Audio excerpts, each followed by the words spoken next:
Bago po tayo magsimula sa kwento natin sa araw na ito, invite ko lang po kayo na mag-subscribe at bumisita sa ating pinakabagong channel, ang Motopol. Adventure vlogs po ang gagawin natin doon. Kasama ang ating motor, pupunta tayo sa mga magagandang lugar, kakain ng mga masasarap na pagkain, at gagawa ng mga hindi natin masyadong ginagawa. Samahan niyo po ako magdakbay, ma-amaze, mamangha sa ganda ng ating bansa. Kaya muli, ini-invite ko po kayo mag-subscribe sa bago nating channel, ang Motopol. Uploaded na po yung pinakauna nating episode doon, kaya ano pa pong hinihintay ninyo? Subscribe na po at kita-kits po tayo doon. Maraming salamat po.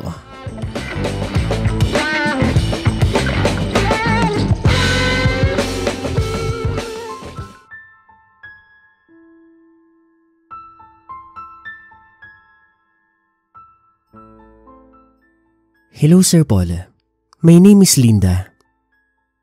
Please be advised na itong kwento ko, nangyari po ilang taon na ang nakakaraan. If I'm not mistaken, 2001 po ito nangyari. Kasama ko po nito ang boyfriend ko noon na asawa ko na po ngayon, si Marco. Mga dalagat binata pa kami noong mga time na yan. College student pa po kami niyan. And by the way, taga Manila po kami.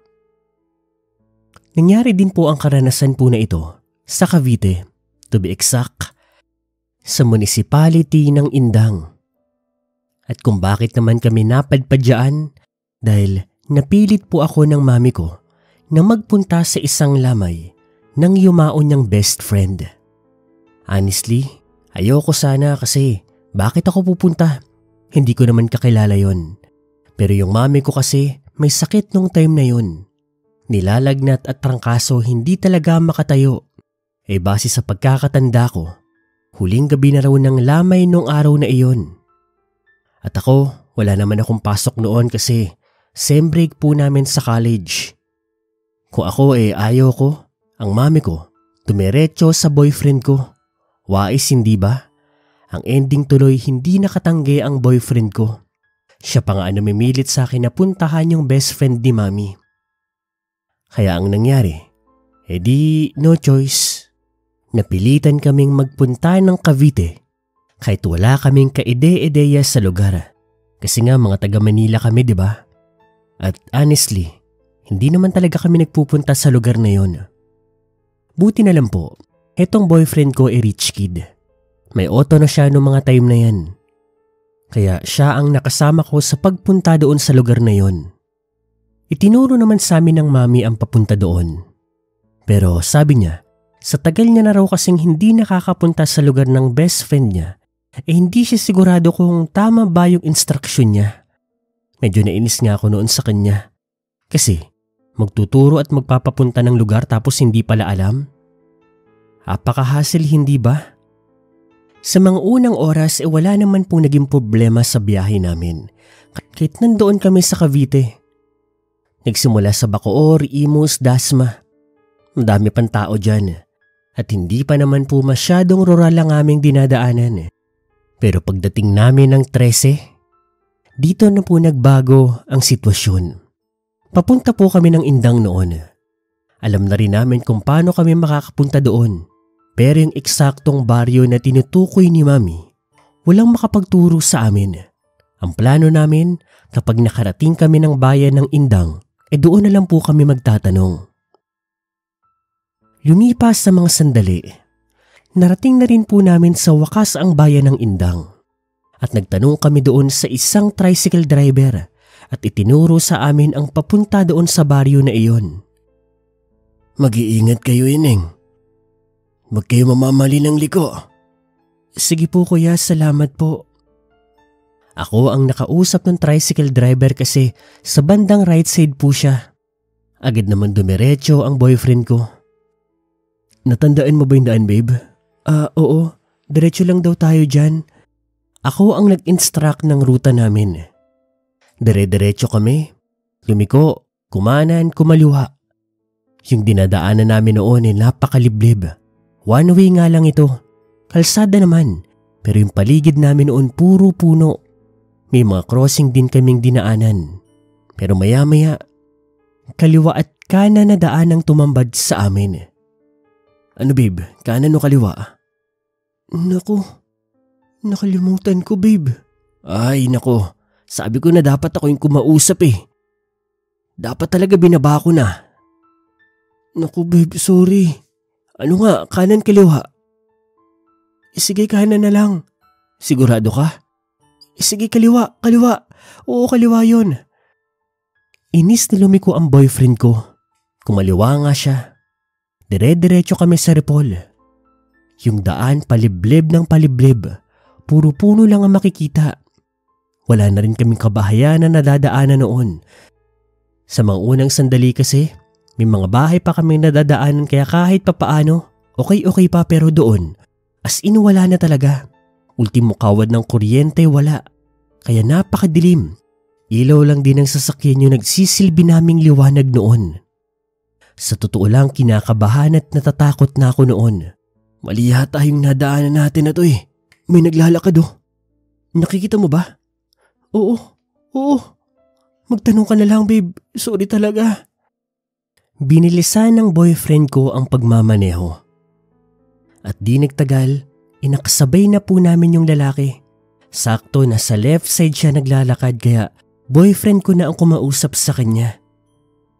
Manong magandang gabi ho, pwede po ba magtanong? Lumingon sa amin yung matanda. Bakit kayo dumaan dito? Naliligaw po ata kami. Pupunta po kami kasi sa baryo Pupunta po kami sa isang lamay. Hindi ito ang daan na yon. Abandonadong daan to. Daan to ng mga maligno.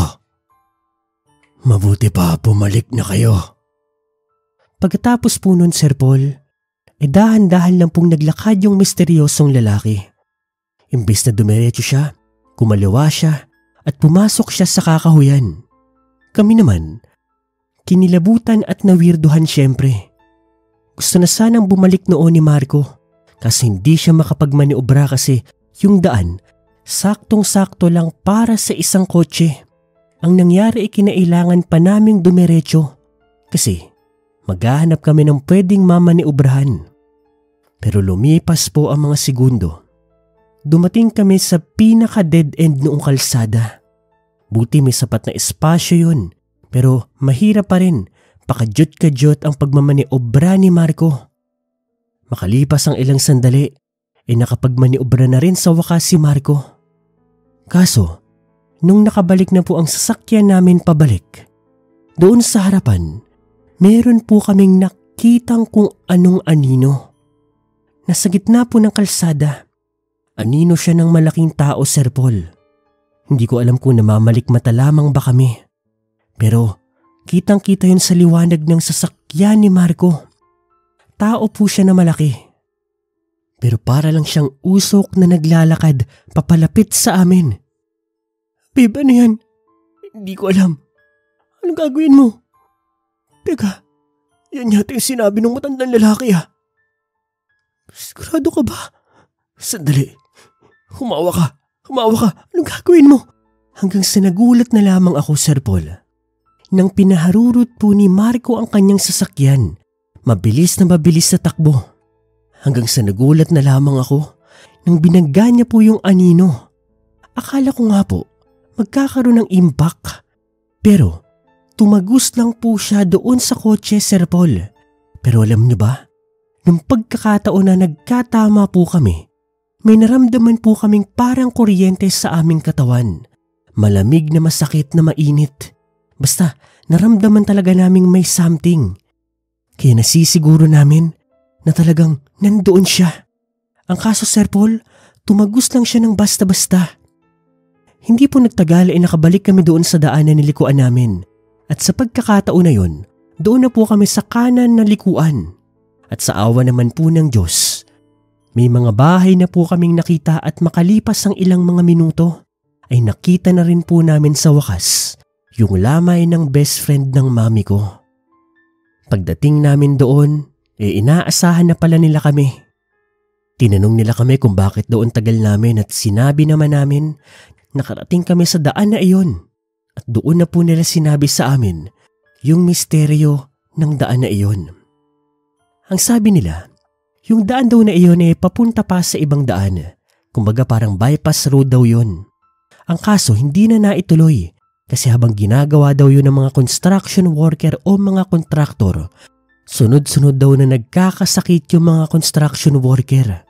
Meron pang araw namatay at ang sinisisi yung aparisyon na itim, ang malignong nananahan doon sa abandonadong daan na iyon. Sinabi naman namin sa kanila na nakita namin yung aparisyon na iyon, yung maligno na yun. Kaya agad-agad nagpatawag sila ng albularyo at pinadasalan po kami, Sir Paul. Ang ending, imbis na uuwi rin kami nung gabing yun para magbigay ng abuloy, pakikiramay at saglit na presensya, kinabukasan na kami umuwi at nakilibing na rin kami. Yun ang pinakabili ng albularyo kasi may dasal pa raw siya sa 3:00 ng hapon. Sinunod namin siya kasi ang banta niya sa amin, baka raw mapahama kami. Baka raw kasi masundan kami nung nilalang na yun. Baka mamatay pa kami at maaksidente. Siyempre, naniniwala na kami kasi may ebidensya na . Magdududa ka pa ba? Sa awa naman ng Diyos, Sir Paul, walang nangyaring masama sa amin pagkatapos ng libing at pagkatapos naming madasalan. Nakauwi kami sa amin. Yung mami ko nga, nagtataka kasi bakit daw nakilibing pa kami. Kaya sinabi naman namin ang lahat. Inis na inis ako sa mami ko noon, hindi dahil sa pamimilit niya. Hindi sana namin mai-experience yun, pero biglang singit naman ng boyfriend ko. Kung hindi raw sana ako nagkamali ng instruction, hindi sana kami mapapadaan sa abandonadong daan na iyon. Yung boyfriend ko kasi noon nagpapalakas pa sa mami ko . Kaya laging kinakampihan. Hay, ngayon, pingot siya sa akin, lalo na kapag naaalala ko yung karanasan na iyon. Hanggang dito na lamang, Sir Paul. Hopefully, nakapagbigay ako ng kilabot sa inyo. The way kung papaano ko rin ramdaman ang kilabot na iyon noong mga sandaling nakita at halos makaharap-harapan na namin yung maligno na iyon.